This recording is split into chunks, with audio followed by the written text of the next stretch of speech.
et à toutes, bienvenue sur l'invité. Nous sommes très heureux de recevoir pour vous ce jour sur l'invité sur Zawi TV, professeur David Kofi-Aza. Bonjour. Bonjour. Bienvenue sur notre plateau. Vous êtes consultant culturel et culturel, vous êtes prêtre, consultant du FA, numérologue, naturothérapeute, grand conservateur de l'ordre Honor. Bienvenue. Merci d'avoir accepté l'invitation. C'est un plaisir. Et pour conduire l'entretien avec moi, Kader Achirou, bonjour. Bonjour Nadège Diwan, bonjour professeur David Kofi-Aza. Comme l'annonçait ma consoeur, vous êtes consultant en questions culturelles et culturelles, tout ce qui a trait quand même aux religions endogènes. Donc vous avez certainement une connaissance de tout ce qui se passe dans ce monde. Alors vous êtes au Bénin, vous constatez depuis un moment quand même qu'il y a des crimes rituels qui sont énoncés de part et d'autre. Alors comment appréciez-vous ce fait de société aujourd'hui? Ce fait de société n'est pas un fait nouveau, bien sûr, mais c'est que depuis un moment, ça a pris d'ampleur, c'est tout. Mais ce n'est pas un épiphénomène non plus, parce que vous savez que depuis un moment, nous assistons à une certaine recherche de gains faciles, et cela avait conduit certains à s'orienter dans les pratiques endogènes et à chercher des forces occultes capables de leur permettre d'hypnotiser leur vis-à-vis et de pouvoir atteindre des objectifs qui ne sont pas très catholiques non plus. Alors au Bénin, est-ce qu'il existe des entités qui réclament du sang humain ou encore des organes humains? En réalité, non. En réalité, non. Mais il faut signaler que, vous savez que les divinités installées, il y a un certain nombre de catégories de divinités qui, une fois installées, doivent être vitalisées. Et pour vitaliser une divinité, on peut utiliser de la boisson, on peut utiliser de l'eau, on peut utiliser de l'huile, mais on peut également utiliser du sang. Soit le sang de pigeon, du canard, du coq, de la poule, du mouton, du bœuf, même le porc. Donc la vitalisation d'une entité détermine la force de frappe de cette entité. Donc dans la recherche de décupler la force de frappe de la divinité, on lui donne des animaux qui soient à une certaine hauteur. Et en matière de taux vibratoire, l'animal le plus proche de l'homme, c'est le porc, c'est le cochon. Et il s'est fait qu'il y a un certain nombre d'entités qui consomment régulièrement du porc. Mais ces entités qui consomment régulièrement du porc ne sont pas loin de consommer le sang humain. Et à un moment donné, vous savez que toujours dans la recherche de renforcer la force de persuasion, de la force de frappe de la divinité, beaucoup ont commencé par prendre du sang dans nos banques de sang. Et il fut un moment où on avait eu un manque criard du sang, de rupture au niveau de nos banques de sang. Donc, ce sont ces gens-là qui allaient s'approvisionner au niveau de ces banques de sang avec la complicité de ceux qui tiennent ces banques de sang. Donc, après, je crois que l'administration a pris les dispositions pour cerner tout ça. Donc, ils n'en pouvaient plus. Et là, ils ont commencé par maintenant financer des divorcés sociaux qui exécutent des gens et qui ramenaient le sang afin qu'ils puissent donner à leur divinité. Alors, dans ces crimes rituels aujourd'hui, la divinité qui revient le plus, c'est la divinité Kenessi. Est-ce que vous connaissez cette divinité? Qu'est-ce que vous pouvez nous dire concernant cette divinité? La divinité Kenessi, en fait, ce n'est pas un vaudou à part entière au niveau de notre tradition. C'est un sous-vaudou. Donc, on peut dire que c'est une sous-divinité qui est en quelque sorte la forme masculinisée de l'énergie matricielle, qui est l'énergie de la femme que nous appelons Minona. Donc c'est une divinité qui constitue un bras armé pour Minona afin qu'elle puisse agir. Minona, c'est la divinité qui a été à tort traitée de la divinité de sorcellerie, en quelque sorte, mais ça n'a rien à voir avec la sorcellerie. Mais il faut reconnaître que Kenessi est une divinité qui était déjà utilisée par nos ancêtres pour protéger la progéniture. Ça permettait de protéger la progéniture et d'éviter qu'elle ne soit victime des affres et nuisances de la sorcellerie. Parce que la sorcellerie, il n'y a pas que du mauvais, il y a aussi du bon. Mais est-ce que Kenessi consomme du sang humain? Le Kenessi, en principe, ne consomme pas du sang. Mais vous savez, toute divinité consomme du sang. Donc, ce qu'on dit aujourd'hui avec le Kenessi, on peut le faire. Du sang humain, professeur. Oui, toute divinité consomme du sang. Et il ne faut pas oublier que l'homme aussi est un animal. Puisque quand on rentre dans la catégorie des éléments, nous avons les éléments du règne minéral, les éléments du règne végétal et les éléments du règne animal. Au niveau des éléments du règne animal, l'homme aussi y figure. Donc, toutes les divinités qui consomment du sang peuvent le consommer, mais le problème ici, c'est que nous n'avons pas déjà l'habitude de faire consommer du sang à nos divinités. Ils ne consomment que les moutons ou les poulets ou les bœufs. De faire consommer du sang humain. Du sang humain à nos divinités. Donc, le fait de lui donner du sang humain, c'est parce qu'on est à la recherche de quelque chose. On veut déculper un peu On l'énergie. veut déculper un peu l'énergie. Donc on peut le faire avec le Tolagba, on peut le faire avec le goût, on peut le faire avec le dent. Maintenant, c'est parce que le Kenessi est déjà un bras armé d'une divinité qui était déjà très puissante, qui est Minona. Parce que quand vous prenez notre panthéon, la divinité qui est au-dessus de toutes les divinités, c'est Minona. C'est la mère de toutes les divinités. Et quand vous prenez chaque catégorie de divinité, c'est toujours la femme qui est au-dessus. Ce qui fait qu'au niveau de la tradition, la femme est au-dessus et au-delà de toutes les considérations qu'on pouvait croire. Parce qu'à l'extérieur, on pensait que c'est les hommes qui déterminent la force de frappe de la tradition. Mais c'est faux, c'est les femmes. Dans chaque milieu de nos divinités, c'est les femmes qui décident. Donc, la Minona est au-dessus de toutes les divinités et son bras armé, c'est Kenessi. Alors, certains disent également que pour ériger les entités, il faut forcément faire le sacrifice humain. Et ça se faisait dans les anciens temps. Non, et je vais vous expliquer. Vous voulez parler du temps royal? Bien sûr. Voilà. Ce n'est pas qu'on ait fait les sacrifices humains pour pouvoir faire les divinités. Les divinités, c'est autre chose. Les divinités, c'est les feuilles. C'est la connaissance des vertus du règne végétal. Maintenant, qu'est-ce qui s'était passé au temps royal?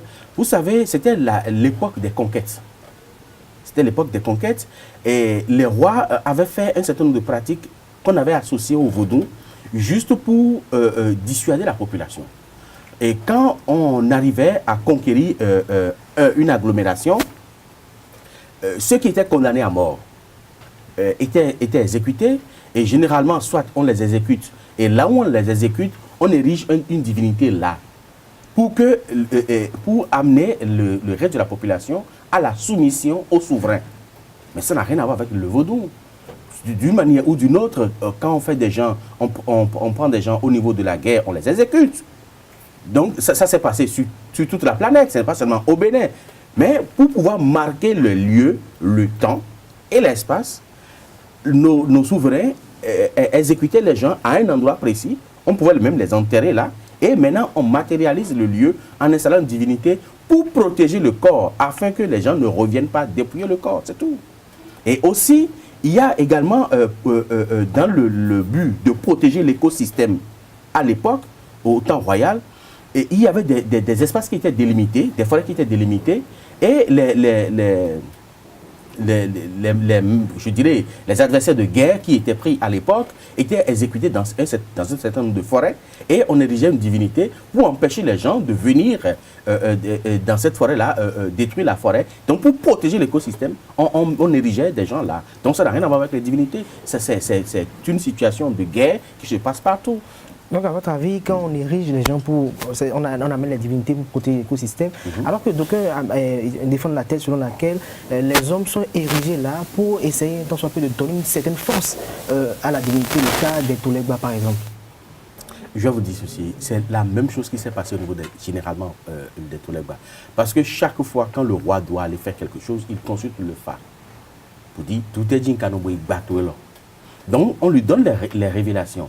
Et si c'est un Legba qui a pris en charge la capacité de les aider à conquérir une agglomération, dit si tu m'aides, je te donne un hôtel à l'endroit précis que j'aurais pris. Et là, quand la guerre marche pour le roi enterre les captifs de guerre.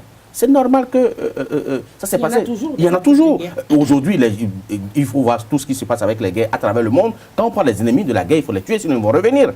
Donc quand le roi capturait les gens, on les exécutait. Mais à l'endroit où on les a exécutés, on érige la divinité là pour pouvoir matérialiser. Parce qu'on a fait une promesse à la divinité de les aider à conquérir une terre. Donc ça n'a rien à voir avec la divinité. Professeur David Daza, on parle de plus en plus de crimes rituels. Oui. En réalité, c'est quoi un crime rituel? Ce qui se passe aujourd'hui ne peut pas être assimilé à un crime rituel. C'est des assassinats ciblés. Ça n'a rien à voir avec un crime rituel. Le crime rituel, c'est quoi? C'est tout un processus rituelique au bout duquel un être peut être sacrifié.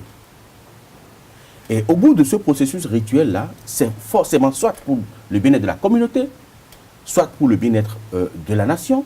Et ça se passait au temps royal, où même des jeunes filles étaient exécutées en crime rituel pour protéger la nation ou pour assurer la prospérité de la nation.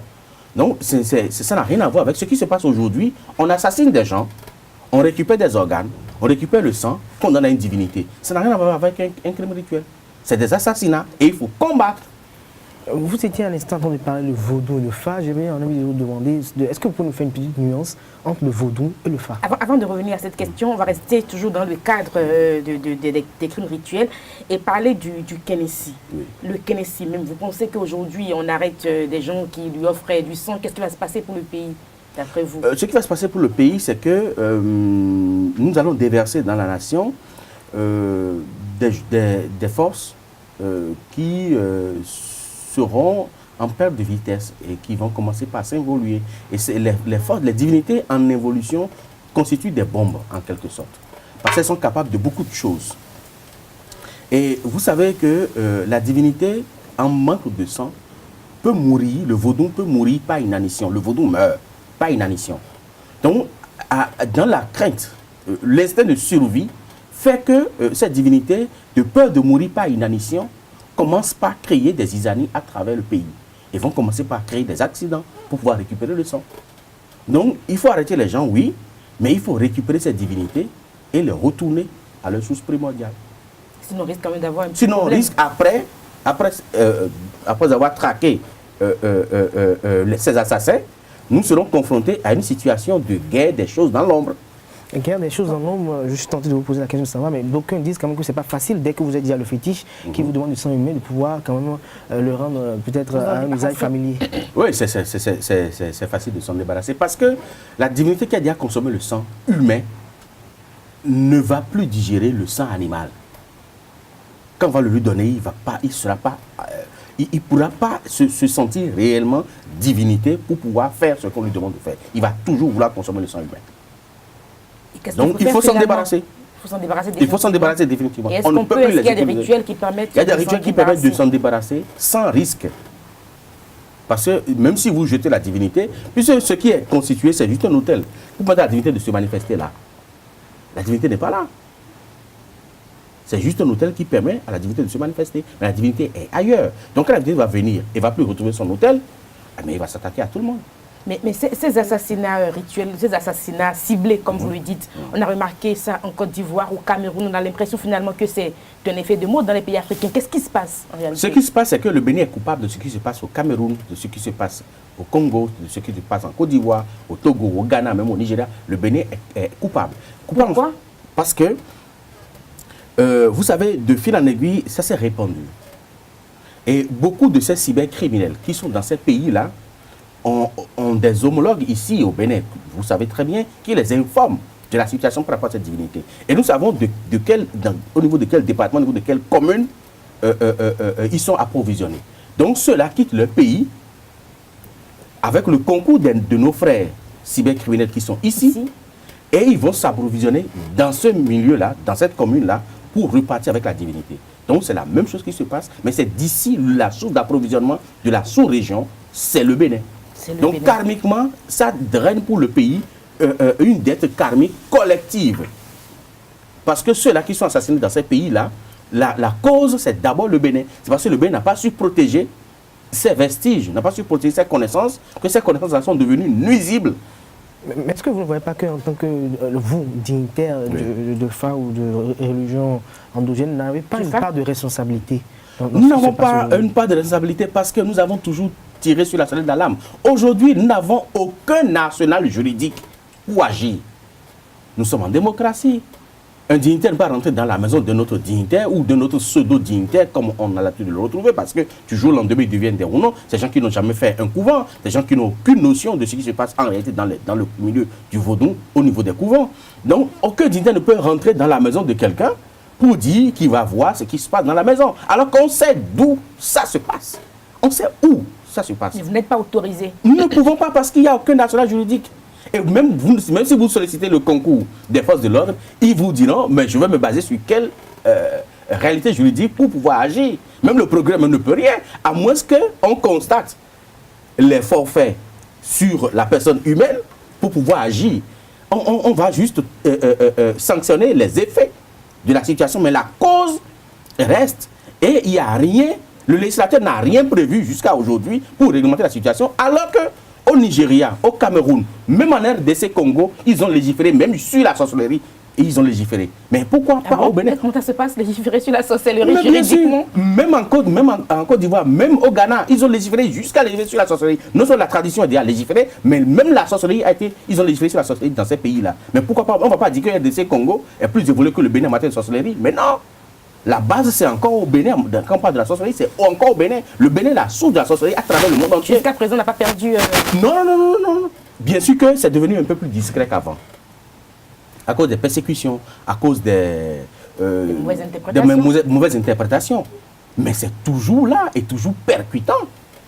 Et c'est à cela que moi j'invite nos autorités, surtout le législateur, à se pencher sur la question. Et depuis plusieurs années, déjà ça fait près de 10 ans, que nous avons demandé au régime des faits, même au régime actuel, nous avons fait la proposition pour dire aujourd'hui là, la situation de la tradition, c'est une question de sûreté nationale.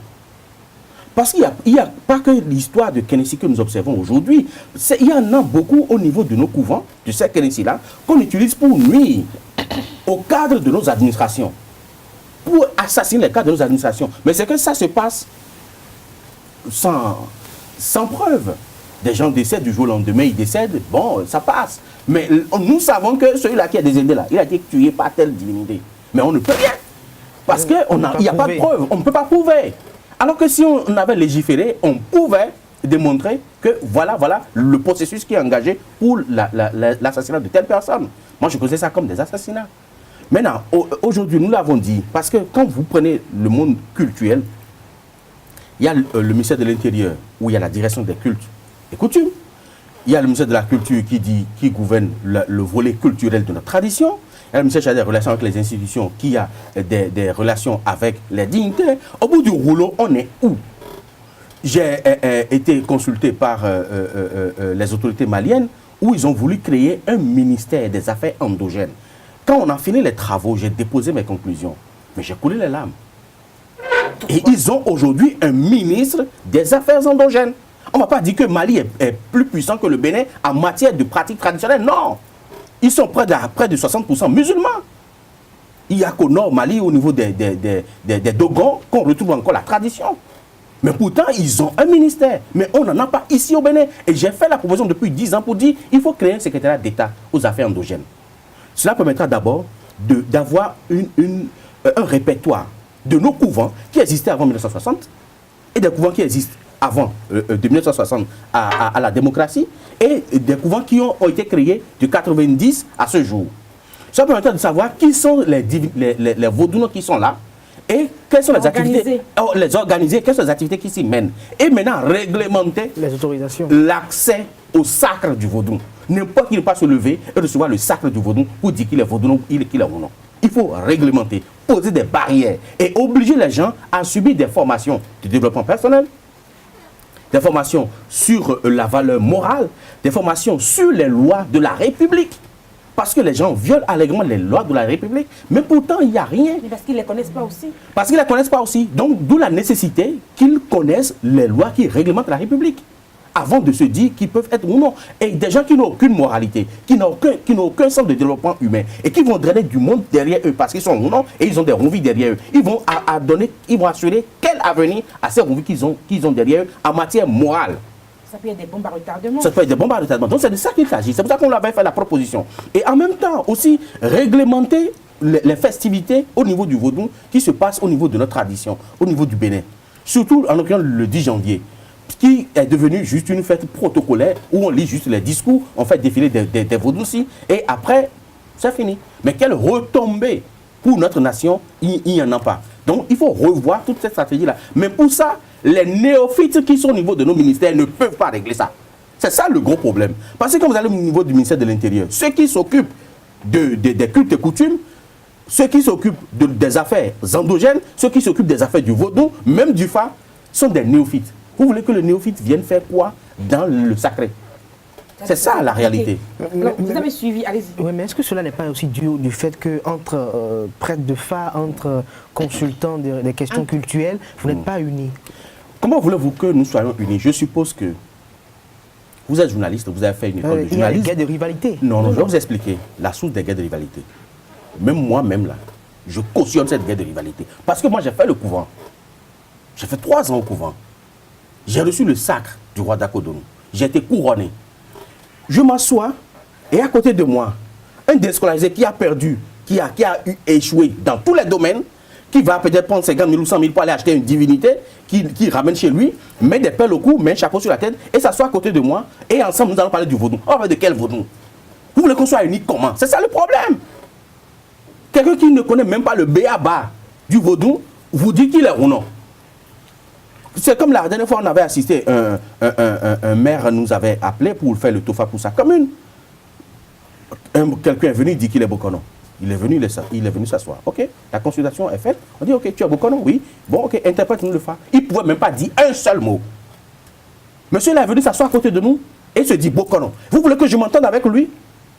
Mais ce n'est pas possible. C'est des imposteurs. Ça va être compliqué à réformer. Oui, mais il faut commencer. Oui, bien sûr. Il faut commencer par réformer. C'est quelqu'un qui n'a jamais fait le journalisme. Et vous avez fait une école de journalisme. Vous sortez. Et puis vous vous retrouvez sur le reportage. Et puis lui il se dit journaliste, il s'assoit. Et vous vous asseyez à côté de lui. Vous, de faire un entretien n'arrive pas à ça devient compliqué. Ça devient compliqué. C'est pour ça qu'on trouve que nous ne sommes pas. On ne peut pas être unis dans cette situation-là où des imposteurs sont plus. Ils sont même plus nombreux que ceux qui ont réellement reçu le sacre. Ils sont plus nombreux. Et c'est des gens qui ont pris d'assaut la plupart du temps les ondes, nos chaînes de télévision, de radio, les réseaux sociaux. Et ils sont nombreux. Donc le problème, nous ne pouvons pas régler le problème. Il n'y a que l'autorité politique qui puisse régler le problème. Parce qu'aujourd'hui, nous sommes dans un état de droit et il n'y a que l'État central qui décide de tout. Il n'y a que le législateur qui décide de tout. Mais nous n'avons aucun national juridique, donc on ne peut rien. On sait. Mais on ne peut rien. Vous avez commencé un peu à parler, vous avez suivi un peu cette affaire du Renault PC qui avait commencé bien avant qu'on ne parle des Kennedy et bien sûr. Gaïmon. Mais avant ça, il y en avait eu plein d'autres dans l'OME et dans le plateau. Mais c'était exagéré quand même. Vous avez vu que Renault PC, dans tout son arsenal du tronc, où on dit que le tronc a besoin du sang humain aussi. Et chaque fois, les divinités sont impliquées. Oui, parce qu'on met la divinité en avant pour pouvoir commettre ces forfaits-là. Et c'est ça que je vous dis. Ces gens qui n'ont reçu aucune formation, pour ériger une divinité, on n'a pas besoin du sang humain, on n'a pas besoin même du reste humain, mais on a juste besoin des feuilles vaudouans à Mawaïmon. S'ils ne connaissent pas les feuilles, ils ne peuvent pas, ils vont juste s'accrocher à l'esprit des gens, ce que nous appelons Cliton, et ils vont faire à ce Cliton-là ce qu'ils veulent. Mais ce n'est pas le vaudou qui agit, mais c'est l'esprit du désincarné qui agit. Ça n'a rien à voir avec le vaudou. C'est ce que beaucoup ne comprennent pas. Le vaudou, c'est à part, le Cliton, c'est à part. Vous avez parlé de dette karmique collective. J'aimerais que vous nous expliquiez un peu ça avant qu'on évolue dans le débat. La dette karmique collective, vous savez, je vais commencer d'abord par la famille. Hein. Je prends par exemple le cas de ces cyber criminels. Tous ceux dont ils ont assez par la manipulation des entités occultes, les fruits de ces actions-là, tous ceux qui bénéficient de ces fruits-là vont payer. Ils peuvent payer par la mort, ils peuvent payer par la maladie, ils peuvent payer par des ennuis, ça peut être sentimental, comme ça peut être de travail, ainsi de suite, ainsi de suite. Et là, ça fait une dette familiale. Parce qu'ils ont eu accès à quelque chose qu'ils ne méritent pas. Et après, la nation dans laquelle ces choses-là se passent, d'une manière ou d'une autre, la nation bénéficie. Parce que ceux-là qui ont eu accès par la manipulation des énergies occultes, pour forcer la main à l'invisible, pour avoir accès à quelque chose, ils ont acheté des voitures dans le pays. Sur ces voitures, l'État a perçu des impôts. Bien sûr. Ils ont des maisons dans le pays. Ils font le shopping dans le pays. Et tout ça, l'État perçoit des impôts dessus. L'État reçoit des impôts qu'il ne mérite pas. Et ces impôts-là sont répartis encore au niveau de nos agents de nos fonctionnaires de l'État. De nos fonctionnaires de l'État. Ces fonctionnaires ont eu droit à des sous qu'ils ne méritent pas. C'est là ce qu'on appelle le karma collectif. Alors, nous allons C'est une parler dette. à présent du TOFA. Le TOFA, en début d'année, a fait des révélations et on voit quand même que ça suit son cours. On commence à paniquer un tout petit peu au Bénin. On aurait pu prendre des dispositions finalement. Ben, en principe, on ne devrait pas paniquer parce que, vous savez, on nous avait traité de lugubres en son temps, même juste en décembre dernier, hein, puisqu'on a fait le TOFA, je crois, le 2 décembre dernier, on nous avait traité de lugubres en ce temps-là parce qu'on estimait que nous avons fait des prédictions qui sont funestes et puis il faut pas y tailler d'importance. On a été tapé de tous les noms. Mais aujourd'hui, la réalité rattrape toujours. Parce que juste après ça, j'ai dit, OK, bon, si c'est comme ça, j'ai dit au Boukono du Tofa, j'ai dit, on arrête tout. On ne communique rien, on ne dit plus rien. On a envoyé les rapports, on a informé les autorités. Même j'ai eu la chance de rencontrer le ministre de la Culture, et puis je l'ai informé, je lui ai dit le rapport, je lui ai expliqué le rapport du début jusqu'à la fin. Et puis je lui ai dit, bon, notre travail s'arrête là. On va voir maintenant ce qui va se passer dans le pays. Chacun se tait et on observe. Mais on a vu les réalités. Même en ce qui concerne nos enfants. Je crois que vous avez le rapport, je vous dis quelques pages, et puis vous allez lire.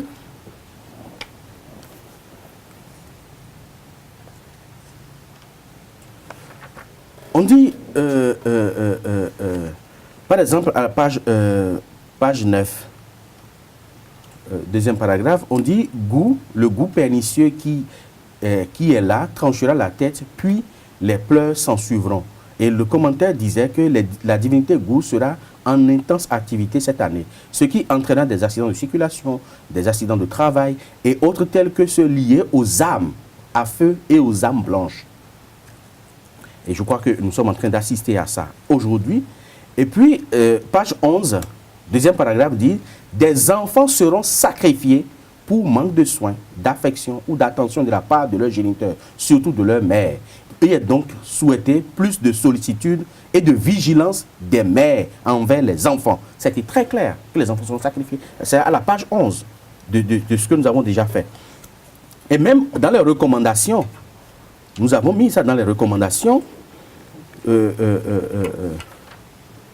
a demandé aux filles également, parce que dans les recommandations, ça c'est page 40, FA recommande aux filles, aux jeunes filles, d'être extrêmement prudents afin d'éviter les morts subites. En effet, elles feront les frais de disputes, elles devront entretenir des relations saines et faire preuve de sincérité.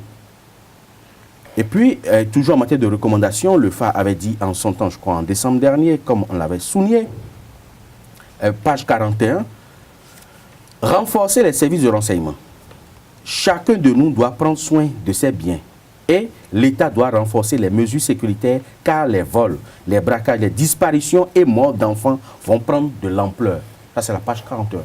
Donc, c'était les recommandations. À l'époque, peut-être que l'objectif, parce que beaucoup disent que professeur Azar et ses pairs, ils disent des choses mauvaises parce qu'ils veulent de l'argent. Personne, depuis 12 ans, nous-mêmes, on a refusé, parce que la main qui donne, c'est la main qui ordonne.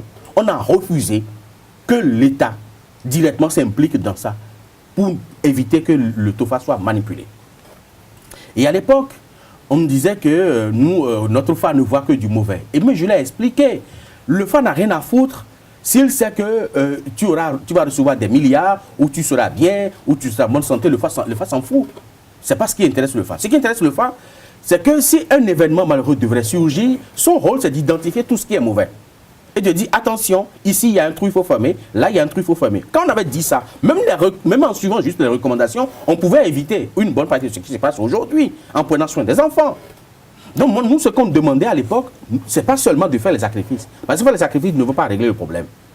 Il faut suivre les recommandations du FA. Parce que le FA lui-même dit, Ouassé Souboui, c'est-à-dire, viens entendre les prescriptions, ce que tu dois respecter, et que tu les respectes, et que tu auras la paix. Parce que le FA, c'est la paix. Alors, je vous demandais tantôt tout à l'heure, quelle est la relation entre le FA et le vaudou? Il y a une différence entre le FA et le vaudou. Le FA n'est pas vaudou. Le FA, c'est un art. C'est un art qui permet de décrypter l'avenir. Même comme son nom même l'indique, son nom, c'est en arabe.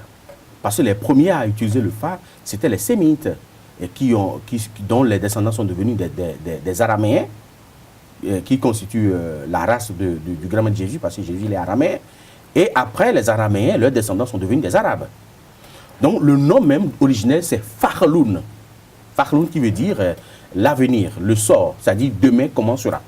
Donc, c'est en diminuant le nom, quand on parle de Fa jusqu'à nous, le nom même du Fa, c'est Fakhloun qui veut dire l'avenir, le sort. Le vaudou, c'est des énergies apprivoisées. Des énergies apprivoisées dirigeables. C'est-à-dire que c'est des énergies qu'on conçoit et qu'on met en place, qu'on nous oriente vers tel ou tel ou tel. Mais il faut reconnaître aussi que le vaudou est en chacun de nous. Et le Fa aussi est en chacun de nous. C'est-à-dire, si la femme est fécondée, la fécondation se subdivise en 4, puis en 16, et après l'œuf se disloque en 256. Il faut le 256 signes du Fa. Et après maintenant, se disloque encore en petites cellules et fait 14 milliards de cellules. Ce sont ces 14 milliards de cellules qui se regroupent maintenant pour commencer à former les organes. Et quand ça commence par se former, le premier organe qui est formé, c'est le cœur. Et quand le cœur est formé, l'air rentre dedans et le cœur commence par battre. L'air chez nous, l'énergie aérienne chez nous, c'est dedans. Et après, il y a une membrane qui enveloppe tout le processus. Et à l'intérieur de cette membrane-là, il y a de l'eau, le liquide amniotique. Le roi des eaux chez nous, c'est Tohosu. Et après, il y a l'hyperthermie qui se déclenche au niveau de l'utérus de la mère. L'hyperthermie, c'est la chaleur, c'est le feu. Et le feu chez nous, c'est Rebioso, le feu cosmique. Puis après, les organes commencent maintenant par se fabriquer. Ces organes qui se fabriquent là, c'est la masse corporelle de l'individu que nous appelons la terre. Et l'énergie tellurique chez nous, c'est Sapata. Voilà les 4 grandes divinités qui concourent à la formation de l'individu. Et l'individu passe 256 jours pour sa formation. C'est-à-dire que à partir du moment où le processus est enclenché, l'individu va faire 9 mois, mais ces 9 mois-là, c'est 9 lunaisons. 9 lunaisons de 28 jours. 9 lunaisons de 28 jours, ça fait approximativement 252. Et après, il y a les 4 premiers jours, les 4 points cardinaux, qui s'y ajoutent pour donner les 256 signes du Fa. D'où la présence du Fa dans chacun de nous et la présence des divinités de base. Les 4 éléments, la terre, l'air, l'eau et le feu, en chacun de nous. Mais ce processus-là est nourri par le sang, ce que nous appelons l'anima mundi, qui est l'âme du monde. Et ce sang-là, celle qui est responsable de ce sang, c'est la mère. Et cette mère-là, c'est la matrice, c'est-à-dire le sexe de la femme, qui a une puissance qui permet, c'est ce que nous appelons la puissance centrifuge et centripède. C'est une force duelle. La puissance centrifuge pour pouvoir concentrer toutes les énergies afin de produire l'enfant, et centripède pour pouvoir propulser après l'enfant. Donc tout le processus se passe au niveau de l'utérus de la femme, qui est considéré dans notre tradition comme Minona, c'est-à-dire la mère, où tout a généré. Maintenant, après, il y a l'énergie de virilité qui permet à l'homme de mouvoir. L'énergie de virilité chez nous, c'est l'énergie que nous appelons Bokoleba, qui, à tort, est assimilée au diable. Mais non, c'est l'énergie de virilité, c'est ça qui permet de mouvoir. Mais après ça, il y a l'énergie de Dieu, l'énergie de Dame Nature, que nous appelons Segbolissa, qui couronne tout, et qui permet la réflexion, tout ce qui concerne l'intelligence et tout ça là, c'est gouverné par Segbolissa. Et là, c'est les 7 divinités de base. Mais après, nous avons les 3 autres divinités qui constituent d'abord l'entité éponyme, qui est le Toryo. Le Toryo, c'est en quelque sorte l'ancêtre éponyme qui est à la base de la création de ce clan familial. Et à chaque naissance, l'ancêtre éponyme donne toujours son onction. C'est tout comme s'il continue toujours de procréer. Et puis il y a l'énergie de Dieu Mars, qui est goût chez nous, qui permet de tracer le chemin. Donc c'est cette énergie-là qui trace le chemin à tout individu. Et puis après, il y a l'énergie duel, qui favorise l'harmonie entre toutes les autres divinités dans le corps, que nous appelons chez nous Propo. C'est l'énergie des primates. Donc voilà comment les divinités sont conçues, et voilà la décade divine, les 10 divinités de base au niveau de notre panthéon. On appelle ça la décade divine, c'est-à-dire Dieu en un seul.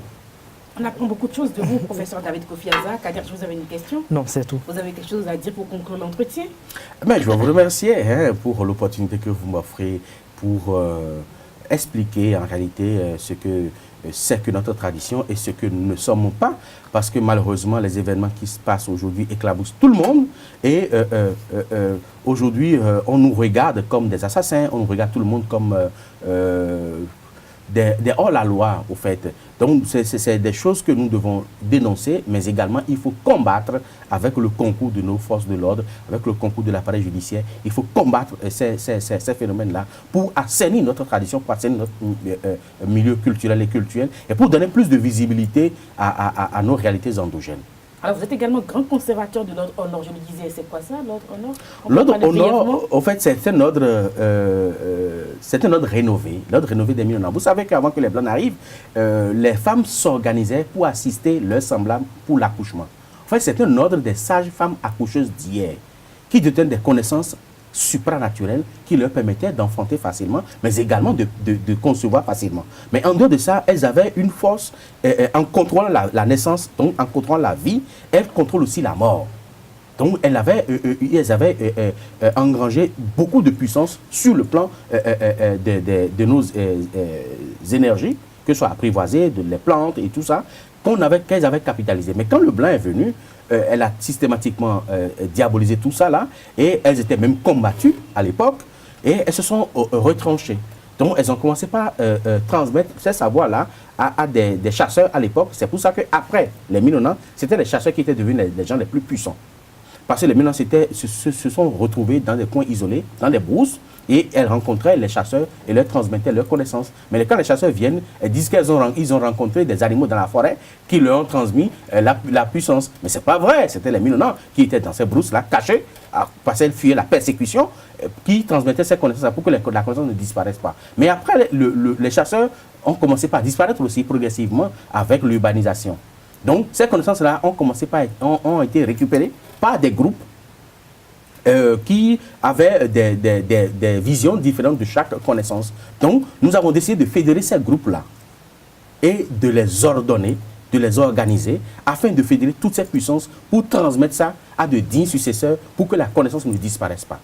Et c'est ça, ce qui nous a permis de créer en 2010 l'ordre rénové des Mille-Honneurs que nous avons baptisé Honor, c'est-à-dire Authentique et Universel Ordre de la Reine-Mère, qui enseigne surtout sur la conception de la femme, l'enfantement, et puis les puissances que nos sages-femmes accoucheuses avaient développées, avaient utilisées entre-temps pour le bien-être de l'homme et puis pour son harmonie psychique. Merci à vous, professeur David Kofi-Aza. Kader Achirou, merci d'avoir fait l'entretien avec moi. Je rappelle que l'invité du jour est consultant culturel et culturel. Il est prêtre consultant du FA, numérologue, naturothérapeute. Il est grand conservateur de l'ordre honor. Merci beaucoup d'avoir accepté notre invitation. On retiendra donc de cet entretien que vous avez dénoncé donc les pseudo-rounoms. Le Bénin est également enraciné dans des réalités endogènes et il faut tenir compte de ces réalités pour diriger le Bénin, a indiqué donc l'invité du jour. Il a également expliqué que ce qui se passe actuellement ne saurait être assimilé à des crimes rituels. Il s'agit plutôt, d'après lui, des assassinats ciblés. Il faut également faire mieux qu'arrêter les gaïmans. Il faut récupérer très rapidement les entités et faire des rituels, car ces entités peuvent constituer, si on les laisse, des bombes à retardement, et ce ne serait pas du tout bien pour la nation. Il a également lu un tout petit peu le rapport Benet-Tofa 2018 qui est dans les mains des autorités. Elles savent ce qu'il faut en faire. Merci à vous pour l'attention. Au revoir, portez-vous bien. À dimanche prochain.